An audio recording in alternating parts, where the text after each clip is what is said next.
Hi everyone, welcome to my channel. This is a video from my English stories series where you can discover easy and engaging English stories perfect for B1 and B2 learners. Today I have a spooky horror story for you that will keep you on the edge of your seat. So turn off the lights, grab a cozy blanket and let's dive into this eerie tale. He woke up an hour late, which had never happened before. The alarm had gone off, but he had slept through it. Rubbing his eyes, he grabbed his towel to take a shower, but it was wet.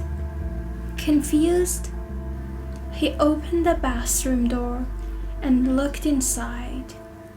The window was foggy, and on the glass was his signature, the same one he always used.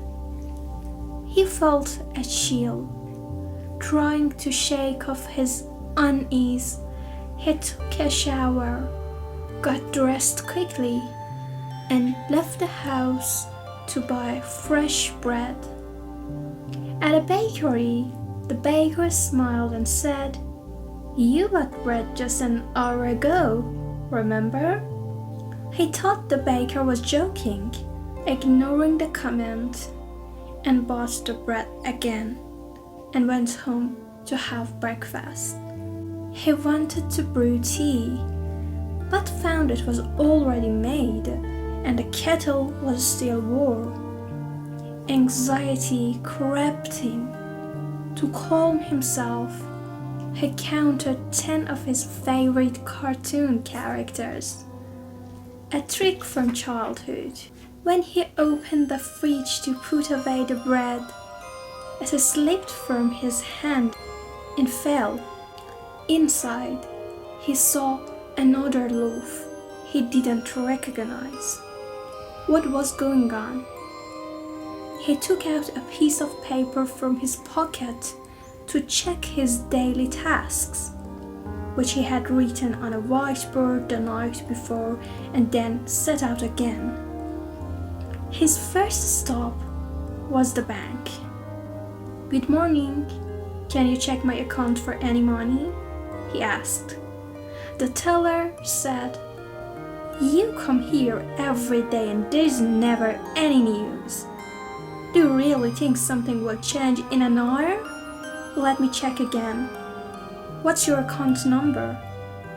He read the number from the paper, but the teller shook her head. "Sorry, your account is still empty. Don't come back in an hour." "But this is the first time I'm asking today," he said. With the little money he had left in his pocket, he decided to buy a gift for his daughter. At the toy shop, the shopkeeper raised an eyebrow. "Didn't you like it, or are you here to buy another one?" "Are you talking to me?"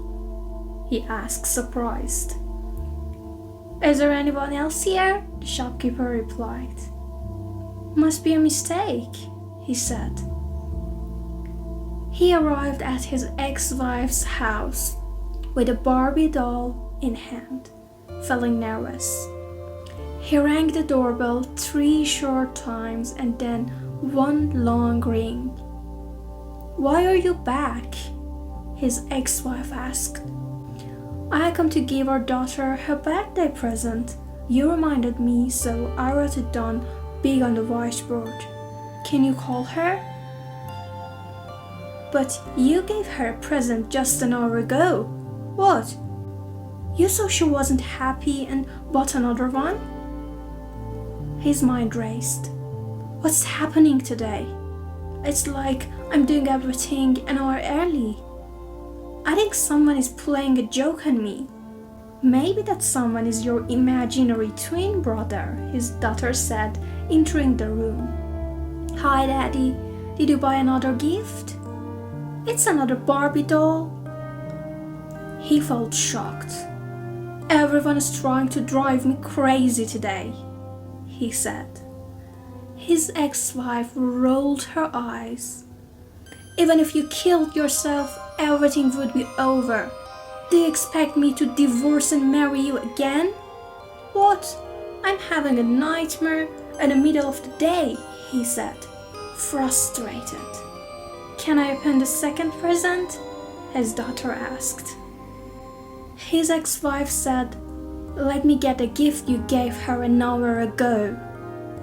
When she returned, it was the same doll. He sat down trying to think. Could his ex-wife have set this up for revenge? But why? Counting 10 of his favorite cartoon characters again, he felt a rush of nostalgia. He decided to call his mother from a nearby phone booth. What's happening today? You keep remembering your old mother? She answered. You must mean I called you an hour ago? What did I say? That you still haven't received your late father's money and couldn't arrange money for the nursing home bill this month. The phone slipped from his grip.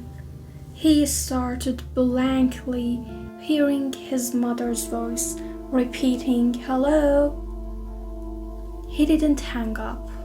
Instead, he walked toward the kiosk where he bought cigarettes every day. Along the way, he thought about everything that had happened. When he reached the kiosk, the owner's face turned pale. You were here an hour ago. Are you his twin brother? Maybe I am. Or I came back. Should everyone who sees two similar people be scared?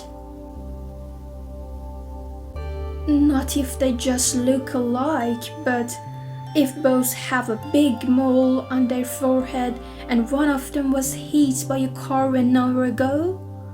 Yes. He froze, his heart racing. What do you mean? The driver said he was standing in the middle of the street, hands in his pockets.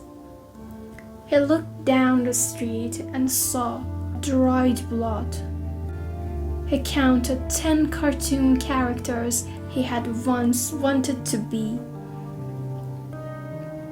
Decided he needed answers. He walked toward the police station. When he arrived, he saw his ex-wife again. She fainted at the sight of him. He revived her. Why did you faint? He asked, concern in his voice. They called me from here and said you were dead. They found my number in a phone book. Thank God you're here. You're safe. He pulled out the phone book from his pocket, feeling a knot tighten in his stomach. Don't make a sound. I'm the same person. Somehow I have to see that body. It's the only way to understand what's going on. What? She asked, confused. Nothing. I'll tell you later. Just say you don't have the heart to do it alone and your husband has to come with you. Can you believe it? I'm going to identify my own body. I don't understand. Someone guided them to the basement. They entered a room where a body lay on a table, covered with a white sheet. With shaking hands, he pulled back the sheet.